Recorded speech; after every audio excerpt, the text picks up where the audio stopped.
BFM Business, Intégral Bourse, jusqu'à 18h, le Club de la Bourse.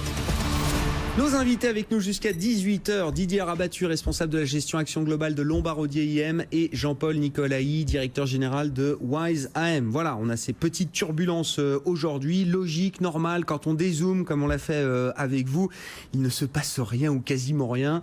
Justement, ça nous amène à parler un peu de la toile de fond, et peut-être pour en parler, je voudrais rappeler quand même les nouvelles prévisions économiques de la Commission européenne qui ont été publiées ce matin. Alors, je suis pas sûr que le marché apprenne grand-chose, parce que le marché anticipe toujours un peu. On va avoir plus de 2% de croissance cette année en zone euro, l'année prochaine également.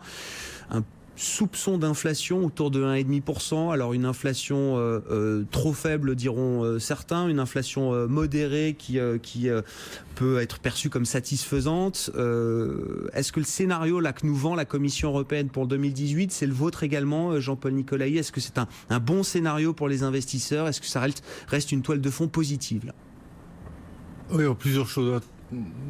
Autant les banques centrales, on peut dire, surtout en Europe, ont changé leur logiciel, comme on a l'habitude de dire, autant les organismes, y compris d'ailleurs les banques centrales, les organismes de prévision économique, continuent à fonctionner avec des logiciels qui sont un peu ceux du siècle dernier et des paradigmes, notamment dans les prévisions d'inflation ou les prévisions d'investissement, qui restent, à mon sens, un peu décalés par rapport aux réalités d'aujourd'hui. Ceci étant, oui, ce scénario, il est extrêmement conforme au nôtre, assez favorable. Je pense qu'on pourrait même attendre encore mieux.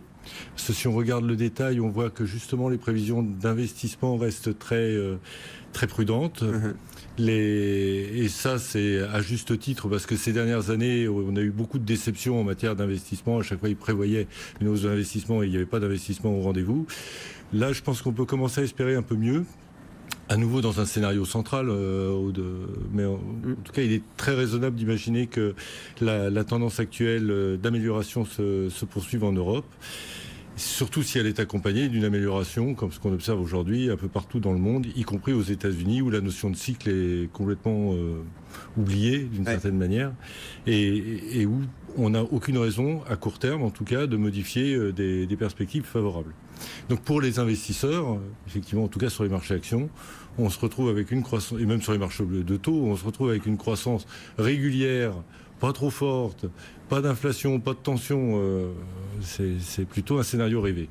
Et comme on disait à l'instant hors micro, effectivement, on a plutôt du coup tendance à s'inquiéter, à se dire c'est pas possible, c'est trop beau, qu'est-ce qui peut se passer? C'est un conte de fées, ça ne peut pas durer. On sait que ça n'arrive pas, donc forcément il va se produire de mauvaises nouvelles. Didier Rabattu, déjà juste rapidement, si vous êtes d'accord avec la toile de fond pour 2018, qui va être à peu près grosso modo celle de 2017, ce qu'on appelle le scénario un peu idéal pour les marchés, une croissance dynamique, partagée, bien répartie, synchronisée à travers le monde, et puis une inflation qui reste très modérée. C'est ça, il y a le couple croissance-inflation, ce qui se traduit sur les marchés actions par le couple retour sur equity, coût du capital, qui est une sorte de scénario rêvé. Hein. Donc les retours sur equity aux États-Unis sont à des niveaux élevés mais continuent de monter. Et puis donc avec des sorties de croissance faibles en Europe et dans les émergents, ils sont en train de remonter, d'accélérer fortement, ce qui est évidemment très positif pour le marché equity. Puis le coût du capital, parce que l'inflation est basse, le coût du capital reste très très bas à peu près partout dans le monde.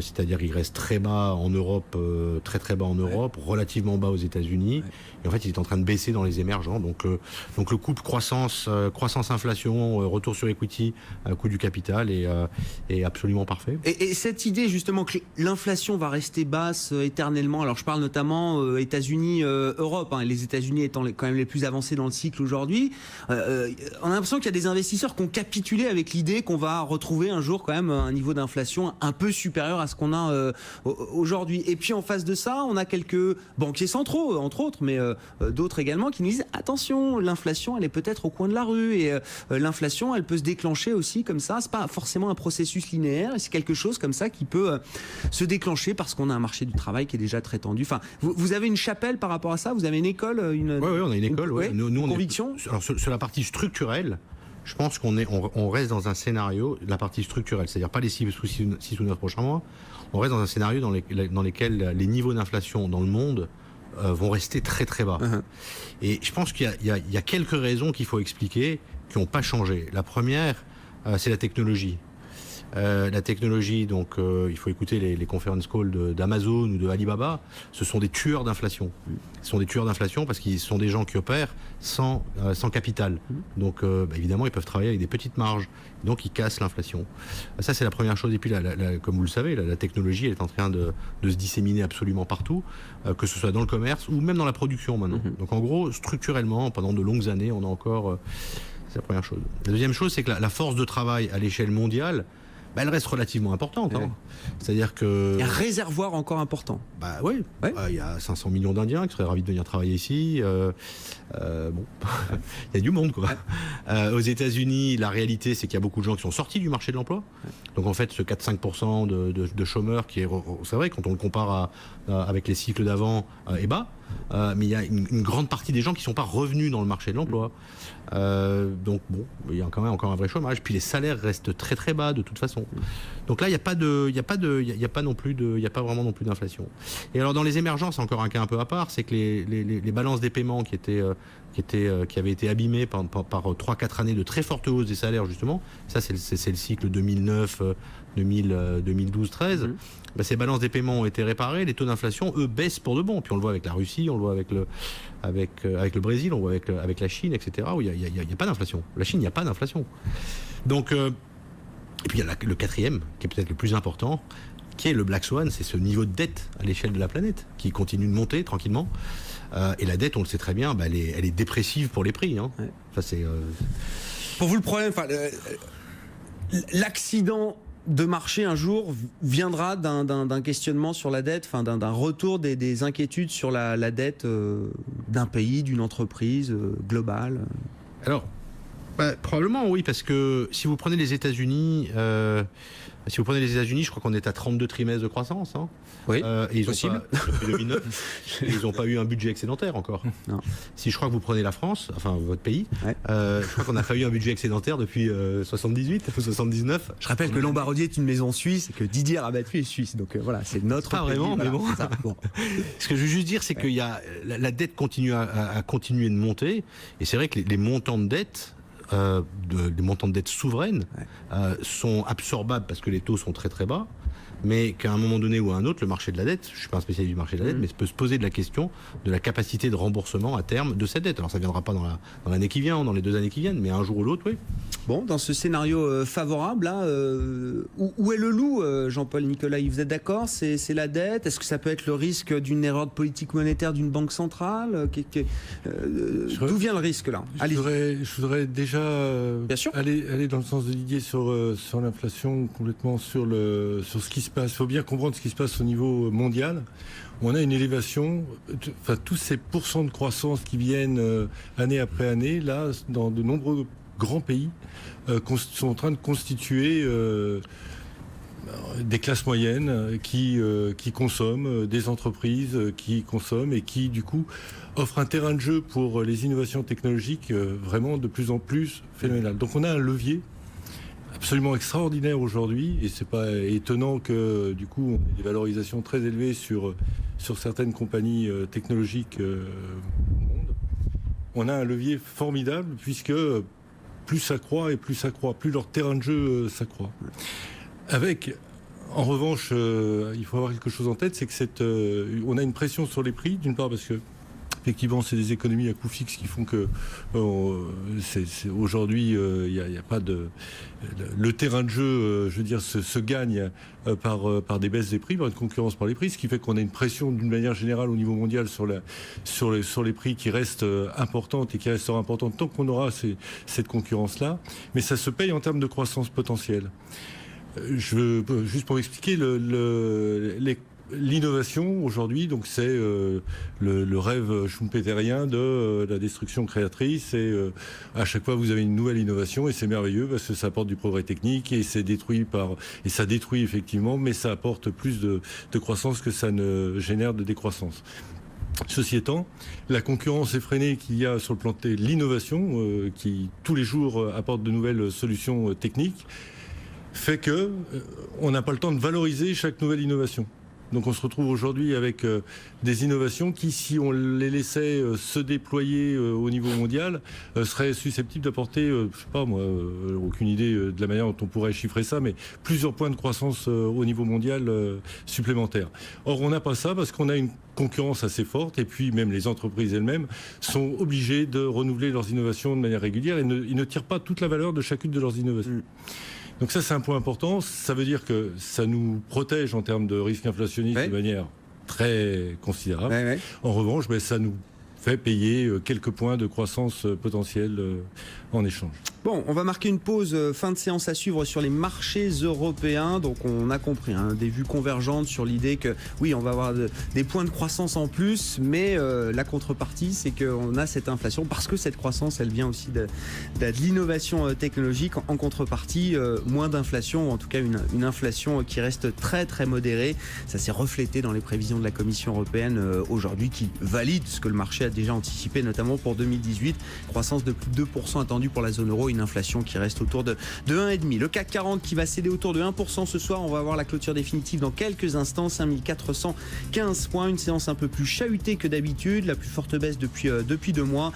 Bien le secteur technologique qui est sous pression aujourd'hui, ST Micro, Capgemini signe parmi les plus fortes baisses, secteur des ressources de base également, le secteur du luxe, des valeurs qui étaient au plus haut, au firmament, des Kering, des LVMH qui pèsent un petit peu sur la tendance. Et puis à l'inverse, on notera Engie qui fait partie des rescapés du jour après ses résultats, une nouvelle session d'actifs. Le titre gagne 1%.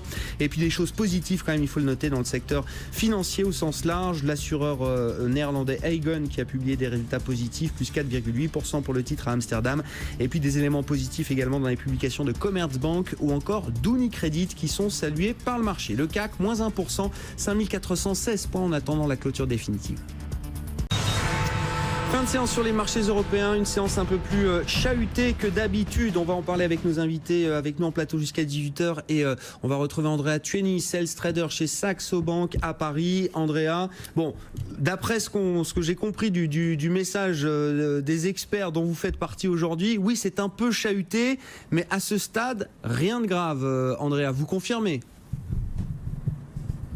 Oui, je confirme. Pour le moment, c'est vrai qu'on a un retour de la volatilité. On n'y est plus tellement habitué. Il faut quand même revenir au mois d'août pour avoir une baisse du marché de 1%. C'est quand même, c'est dire quand même à quel point le marché a été calme et plutôt positif depuis le mois d'août, même s'il y a eu des vagues d'hésitation encore. Mais là, c'est vrai que la séance, on n'y est plus habitué, donc on est un petit peu surpris.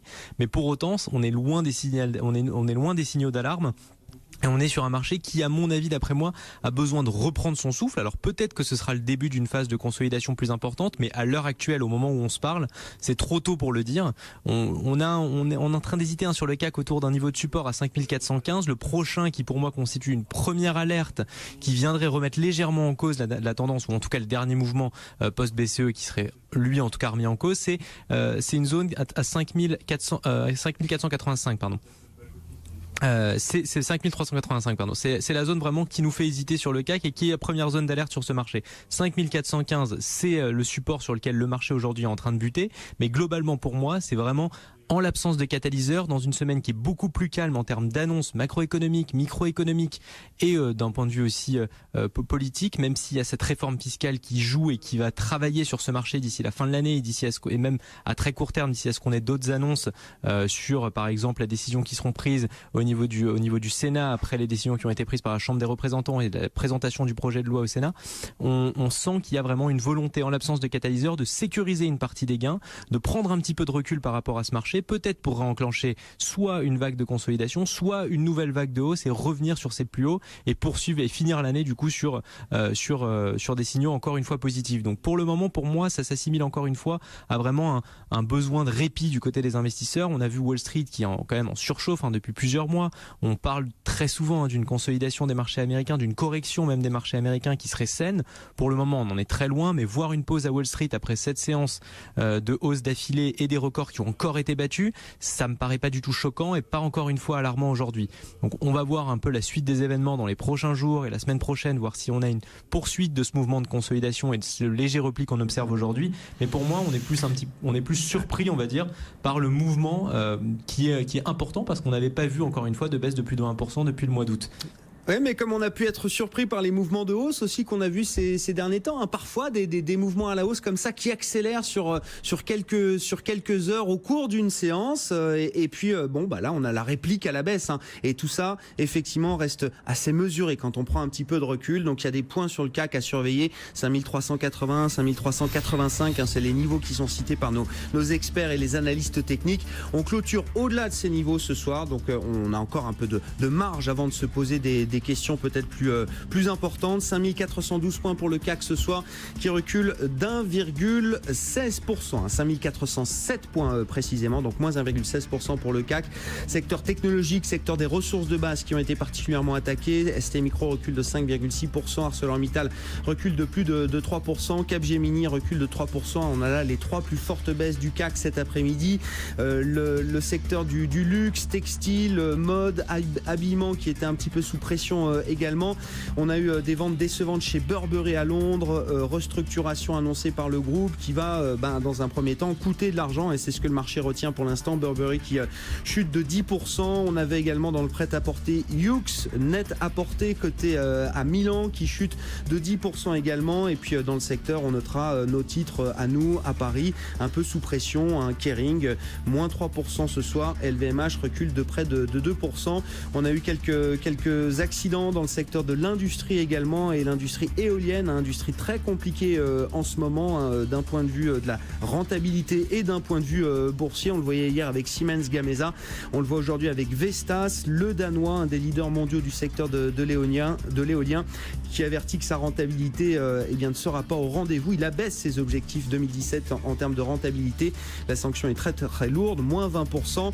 Siemens qui ne convainc pas avec son bénéfice de ses activités industrielles, notamment pour la partie Power and Gas, bénéfice en net recul, hein. Le titre Siemens chute de 3,5% à Francfort cet après-midi. Et puis à l'inverse, des choses plus positives dans le secteur financier, l'assurance avec le néerlandais Aegon qui gagne près de 5% cet après-midi, ce soir à Amsterdam. Et puis des éléments positifs dans les publications de banques, alors qui sont quand même surveillés de près, hein. Commerzbank en Allemagne, plus de 2,5% à Francfort, et Unicredit à Milan qui progresse. Unicredit qui gagne 1,5% après ses résultats. Mais au final, c'est une baisse un peu plus marquée que d'habitude, hein. Moins 1,16% pour le CAC ce soir, plus forte baisse depuis plus de 2 mois, avec du volume, 4,5 milliards environ échangés, et le CAC qui préserve les 5400 points. On était il y a un peu moins d'une semaine au-delà des 5005 en clôture. Là, on est au-delà des 5400 points. 5407 points pour l'indice parisien ce soir. BFM Business, Intégral Bourse, on refait la séance. Nos invités en plateau, Didier Rabattu, Lombardier, Jean-Paul Nicolaï, Wise AM. On sera à New York dans un instant, de retour avec Sabrina, et puis Andrea Tueni qui nous accompagne également en duplex chez Saxo Bank à Paris. Jean-Paul, je citais quelques exemples de résultats d'entreprise. Quand il y a la moindre déception par rapport aux attentes, on voit des sanctions alors qui vont de moins 10 à moins 20% aujourd'hui. Le marché est très très exigeant quand même sur les résultats des entreprises. Alors, le marché est très très exigeant, et je crois que c'est ce qu'on disait tout à l'heure, c'est le fait que le contexte étant tellement favorable qu'on se méfie, donc on a intérêt à être quand même très très prudent sur les valeurs.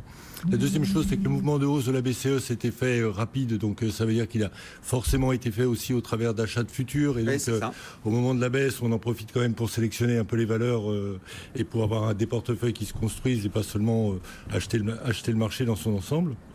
Donc tout ça est assez cohérent, et puis surtout on est avec des taux très bas. Des taux très bas, ça veut dire qu'en fait les moindres écarts de croissance de chiffre d'affaires sur l'année à venir sont immédiatement valorisés très significativement.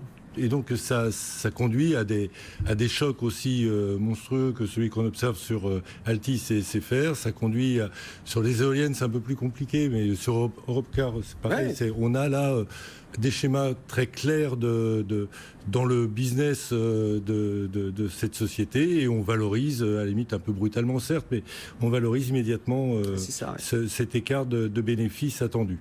Donc en fait, à nouveau, rien que de très cohérent. Alors ça donne quand même 3 jours, 4 jours un petit de baisse. peu. C'est ça. Un peu. Et au bout d'un moment, il faut forcément s'inquiéter. Mais jusqu'ici, les publications de résultats ont plutôt montrer une forme d'exigence rationnelle de la part des investisseurs. Vous avez cité Altice. Alors Altice, la publication maison mère de SFR notamment sur les télécoms en France, qui a publié vendredi dernier, mais depuis le titre n'arrête pas de chuter. Il perdait plus de 20% sur la publication, il a continué à baisser en ligne droite, moins 10% aujourd'hui. Séance très compliquée encore pour Altice parce que le titre a même été brièvement suspendu, donc il y a des limites qui ont été atteintes. Le titre perdait jusqu'à plus de 15% cet après-midi. Il se reprend un petit peu en fin de séance, mais on perd encore quasiment 10% sur Altice, autour de 10 €. Donc un titre qui a perdu 30 à 35% en ligne droite depuis la publication des résultats. On le sait, c'est pas une surprise, mais c'est un dossier très endetté, 50 milliards de dettes. Alors, il y a SFR, mais il n'y a pas que SFR dans les télécoms. Alors, les médias, évidemment, maison mère de SFR Média aujourd'hui, qui regroupe notamment BFM TV, RMC ou BFM Business, et puis surtout les télécoms, SFR, Portugal Télécom en Europe, et puis la partie américaine avec des câbles opérateurs, mais qui est à part aujourd'hui puisqu'il y a une cotation d'Altis aux États-Unis dédiée à ces activités américaines. Mais on parlait de la dette tout à l'heure, oui, des dossiers très endettés aujourd'hui. Le marché ne fait pas dans le détail par rapport à ce genre de situation, ce genre de levier, Jean-Paul. Je trouve qu'un mouvement aussi important traduit autre chose qu'une mise à jour simplement des résultats. Donc forcément, ça veut dire qu'il y a derrière le fait que les mauvais chiffres de SFR laissent penser que ça va conduire à un changement de politique d'entreprise peut-être plus important que ce que traduit simplement un résultat qu'on valorise, qu'on actualise avec des taux d'intérêt très bas. Donc ça veut dire qu'il faut re-regarder le dossier de manière plus précise, et ça veut dire que certains l'ont fait. À nouveau, c'est un mouvement qu'on peut naturellement juger excessif compte tenu de l'information qui est publique aujourd'hui. C'est ça, mais peut-être que le marché effectivement est en train de réviser son jugement plus en profondeur que simplement s'ajuster aux résultats qui étaient un petit peu inférieurs à ce qu'on attendait, parce que oui, pas tant que ça finalement. Les résultats sont moins bons que prévu, mais pas d'une ampleur qui peut expliquer ces 30-35% de baisse en ligne droite sur Altis. Il faut voir que Didier, quelques commentaires. Non, Altis traite en partie comme une option, sachant que la dette est tellement... Ça veut dire quoi ça veut dire quoi? C'est-à-dire qu'il a la volatilité, le titre coté en bourse a une volatilité qui est très très haute, parce que le montant de dette est très élevé. Ouais. Et donc évidemment, la valeur de l'entreprise, qui est la capitalisation boursière plus la dette, elle a peu bougé aujourd'hui. Ouais. En fait, le cours de bourse, il a baissé de 30%, mais je pense que je ne suis pas un grand spécialiste d'Altis. Mais sur les 5 derniers jours, la valeur de l'entreprise, elle a probablement baissé que de 5 à 10%, ce qui reflète les mauvais résultats. Mais quand vous avez une petite capitalisation par rapport à un très gros montant de dette, l'effet de levier, ça devient l'effet de massue, il joue dans l'autre sens. Aujourd'hui, la dette, c'est 5 fois la capi d'Altis. Voilà, pour la capitalisation. Je pense que on en a parlé, c'est peut-être entre 7 et 10 fois l'EBITDA. Donc s'il y a le moindre risque anticipé par les investisseurs sur le flux d'EBITDA qui va arriver, sachant que le niveau de dette il est élevé, vous avez un cours de bourse qui baisse de 35, 40, 50%. Du reste, qui peut baisser beaucoup plus, parce que plus le titre va baisser, en fait, et vous allez vous retrouver à un moment donné où la valeur de l'entreprise, ça sera que de la dette. Ouais, c'est ça. Ce qui s'est passé avec le groupe Casino il y a quelques années, par exemple. Ouais. Quand il y a trop de dettes à un moment donné, il n'y a pas assez de cash flow, vous avez un cours de bourse qui baisse. En fait, la valeur de l'entreprise, elle ne baisse pas beaucoup, sauf que c'est que de la dette. Ouais, c'est ça, il reste les 50 milliards de dettes et il n'y a plus la capitalisation. Enfin, le reste de la capitalisation boursière s'est évaporé. Altis, dans le cas d'Altis, il y a quand même l'actif incroyable qui est BFM. Il y a des réseaux. Il y a quelque chose, bien sûr. Il y a quelque chose. On est là et on le sait bien ici, d'ailleurs. Altis qui perd 10% ce soir. Quelques commentaires à nouveau avec vous, Andrea, et puis on va prendre la direction de New York. Juste pour nous rappeler, Andrea, pas d'inquiétude à ce stade. Il y a quand même un niveau à surveiller, 5385 points, vous nous disiez sur le CAC 40. Et d'ailleurs, même si on enfonçait ce niveau, est-ce que la situation serait aussi grave que ça ? On n'aurait pas de remise en cause de la tendance de fond qui resterait haussière, mais ce serait un premier niveau d'alerte suite au dernier mouvement de hausse qu'on a eu sur le marché. Donc déjà, on a quasiment effacé le mouvement post-BCE, donc c'est déjà une première chose qui n'est pas forcément positive pour ce marché, mais qui est peut-être saine pour repartir sur des bases un petit peu plus rationnelles. On a accéléré très fort après la BCE alors qu'on était dans un trading range pendant plusieurs semaines. On l'a cassé de manière assez rapide et en quelques séances, on a battu le plus haut annuel, on en a inscrit un nouveau et on a continué légèrement à progresser. Donc il y a un besoin, on va dire, de reprendre son souffle sur ce marché. 5385, c'est une première zone d'alerte qui nous amène à être un petit peu plus neutre sur ce marché dans la vision qu'on a en termes de dynamique, même si la tendance de fond, elle resterait positive, elle resterait haussière. On est loin des niveaux d'alerte qui seraient plus vers les 5250, 5235 points. Mais 5385, ça serait en tout cas une première alerte qui nous amènerait à reconsidérer la dynamique actuelle du marché, qui était très positive jusqu'à, et qu'il est encore aujourd'hui, même s'il y a ce repli, cette légère consolidation qu'on observe sur le marché, et qui a replacé encore une fois dans un contexte où on a eu une progression et une dynamique quand même très positive depuis maintenant plusieurs séances. Et si on vient à replacer le contexte sur les marchés américains ou à Wall Street, c'est encore plus positif parce que les marchés américains n'ont pas connu cette séance de baisse qu'on a connue, les 3-4 séances de baisse qu'on a eues sur le CAC depuis le début de la semaine. Le Wall Street a, elle, plutôt enchaîné les records. Donc là encore, la dynamique est encore plus positive. Donc aujourd'hui, oui, il y a un besoin de trouver les catalyseurs qui justifient qu'on aille plus haut sur le CAC, qu'on aille chercher la barre des 5600, qu'on aille vers les 5700, pourquoi pas. Et pour le moment aujourd'hui, les catalyseurs ne sont pas présents et ne permettent pas au marché de fixer un nouveau plus haut, de continuer sa progression. Donc logiquement, il y a une sécurisation des gains et un repli qui s'opère un petit peu aujourd'hui sur des prétextes qui sont la réforme fiscale américaine et justement surtout ce manque de catalyseurs. Merci beaucoup Andrea, merci de nous avoir accompagnés pour cette séance. Andrea Tueni, sales trader chez Saxo Bank. On va marquer une pause dans un instant, mais d'abord petit détour rapide par Wall Street, Sabrina, avec une situation un peu chahutée. Alors évidemment, si on prend du recul, il se passe rien, quasiment rien. On était encore sur des clôtures records hier pour les principaux indices américains, mais c'est vrai qu'on a un petit regain de volatilité auquel on n'était plus habitué. Oui, d'ailleurs, si on regarde le VIX, on prend 10% sur le VIX à 10,75 et avec une tendance négative. Donc depuis ce matin, ça s'accélère un tout petit peu la mi-séance. On est sur les plus bas niveaux, Grégoire, de la séance avec un Dow Jones qui perd désormais 0,5%. La baisse est de 0,7% pour le S&P 500. Quant au Nasdaq, on perd pratiquement 1%. On n'avait pas vu ça depuis plusieurs mois sur l'indice avec quelques statistiques. Une statistique, on notera bien sûr comme chaque jeudi les inscriptions hebdomadaires au chômage. Elles sont un petit peu supérieures aux attentes, mais on reste sous les 300 000. Pas d'inquiétude de ce côté-là. On a bien sûr un marché qui attend le Sénat avec la réforme fiscale. On a beaucoup de résultats encore aujourd'hui dans le secteur du retail. C'est plutôt partagé avec la forte sanction suite aux résultats de Kohl's, le détaillant, qui publie un BPA en dessous du consensus. Le titre perd plus de 5%. On a Macy's en revanche qui est en hausse suite à la publication de ses résultats trimestriels. Office Depot, la fourniture de bureaux également supérieure, également une hausse pour le titre malgré des résultats qui étaient plutôt mitigés. On a Roku qui est le spécialiste du streaming de vidéos et qui s'envole de plus de 40% suite à des résultats nettement supérieurs aux attentes. Une perte certes, mais beaucoup moins marquée que prévu et une réduction de cette perte. En attendant ce soir d'autres grands rendez-vous, on aura bien sûr, Grégoire, Disney ou encore Nvidia, une valeur qui a cartonné Nvidia depuis le début de l'année. Voilà donc pour cette tendance sur les plus bas niveaux de la séance à la mi-séance à Wall Street. Merci, bonne fin de séance à vous Sabrina. On marque une pause, nous on se retrouve dans un instant pour suite et fin de ce Club de la Bourse. BFM Business, Intégral Bourse, jusqu'à 18h, le Club de la Bourse. Fin de séance avec nos invités en plateau, avec nous jusqu'à 18h. Le CAC, on le rappelle, les marchés en Europe qui ont vécu leur plus mauvaise séance depuis plusieurs mois, depuis 3-4 mois en fonction des différents indices. Le CAC 40, moins 1,16%, plus forte baisse depuis le 11 août dernier, précisément pour la Bourse de Paris, à 5407 points. Jean-Paul Nicolaï, directeur général de Wise AM, et Didier Rabattu, directeur de la gestion Global Equities de Lombard Odier IM. Quelques thèmes que vous souhaitiez aborder. Alors, Didier, un mot des techs.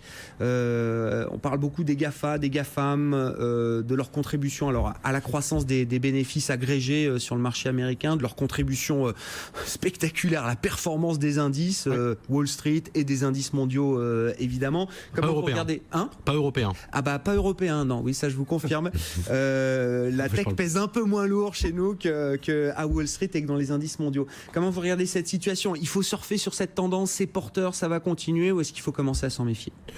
La première chose, c'est que les sociétés de tech, donc il y en a les 10 grandes sociétés de tech dans le monde, les 5 américaines, les 5 asiatiques, par rapport à, parce que c'est souvent la question qu'on a, est-ce qu'on est dans une bulle de type 99, 2000, 2001. La réalité, c'est que ces 10 sociétés, elles produisent des énormes cash flows. Donc, en fait, elles sont même probablement pas assez chères.